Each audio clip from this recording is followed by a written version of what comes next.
నమస్కారాలండి. ప్రతి నెల 1వ తేదీ వస్తుందంటే ఈ రాష్ట్రంలో ఒక పెద్ద పండగగా ప్రతి ఇంట్లో జరుగుతుంది.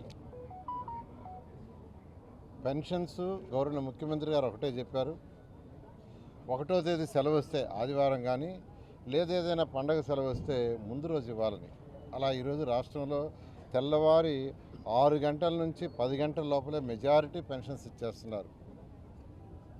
ఇదంతా ఎలక్షన్స్కి ముందు ఏదైతే మాట ఇచ్చారో మాట తప్పకుండా ఖజానా గత ప్రభుత్వం ఖాళీ చేసిపోయినా, ఆర్థిక వ్యవస్థ చిన్న భిన్నమైన మాట చెప్పిన ప్రకారం 3,000 4,000 చేశారు, వికలాంగులకు 6,000 చేశారు, క్రానిక్ డిసీజ్ ఉండే వాళ్ళకి 10,000, ఒక అటెండర్ సపోర్ట్ కావాల్సిన వాళ్ళు ఎవరైనా ఉంటే వాళ్ళకి 15,000. ఇది 33,000 కోట్ల రూపాయలు సంవత్సరానికి పే చేస్తాం. అంతా ఇంత కాదు, సంవత్సరానికి 33,000 కోట్ల రూపాయలు 68 లక్షల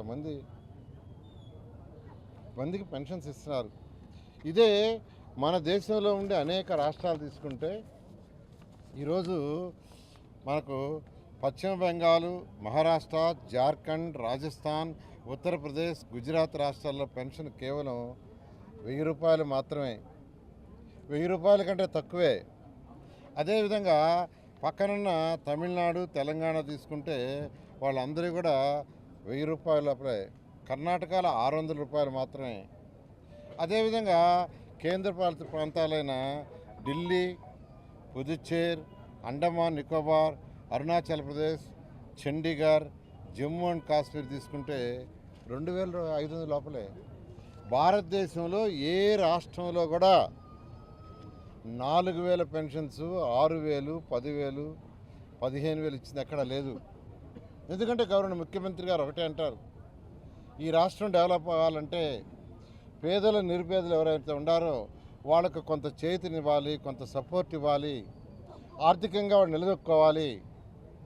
అదేవిధంగా రాష్ట్రం డెవలప్ కావాలంటే అనేక ఇండస్ట్రీస్ రావాలి, అనేక ఇండస్ట్రీస్ని తీసుకురావాలి. యువతకు ఉద్యోగాలు రావాలంటే ఇండస్ట్రీస్ రావాలి, ఇండస్ట్రీస్ రావాలంటే ఉద్యోగాలు రావండి. ఏం చెప్పినా అవన్నీ మాటలే. ఈరోజు అమెరికా, చైనా ఇవన్నీ డెవలప్ అయినాయంటే బికాజ్ ఆఫ్ ఇండస్ట్రీస్.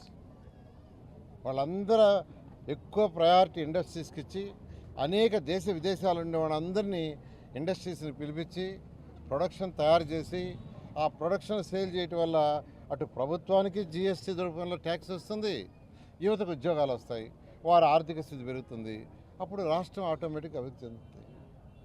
అందుకనే గౌరవ ముఖ్యమంత్రి గారు, యువ నాయకుడు లోకేష్ ఇద్దరు కూడా అనేక దేశ విదేశాలకు తిరిగారు, అనేక రాష్ట్రాలు తిరిగారు, ఎక్కడెక్కడ పెద్ద పెద్ద వ్యాపారస్తులు అందరినీ కలవటం జరిగింది. అది చేయటం వల్లనే 2025-26 సంవత్సరంలో భారతదేశానికి వచ్చిన మొత్తం పెట్టుబడుల్లో 25% మన ఒక్క రాష్ట్రానికి వచ్చినాయి. 25% భారతదేశానికి వచ్చిన మొత్తం పెట్టుబడుల్లో 25% భారతదేశం. దానికి కారణం ఏంటంటే గౌరవ ముఖ్యమంత్రి గారి మీద ఉన్న నమ్మకం, యువ నాయకుడు లోకేష్ తిరగటం. ఇలా ఈరోజు మన ముఖ్యమంత్రి గారు మన రాష్ట్రాన్ని అన్ని విధాలా అభివృద్ధి చెందాలని వారు సాయశక్తిలో పనిచేస్తున్నారు. వారికి మనం అన్ని విధాల సపోర్ట్ ఉండాలని ప్రజలందరినీ రిక్వెస్ట్ చేస్తున్నాను.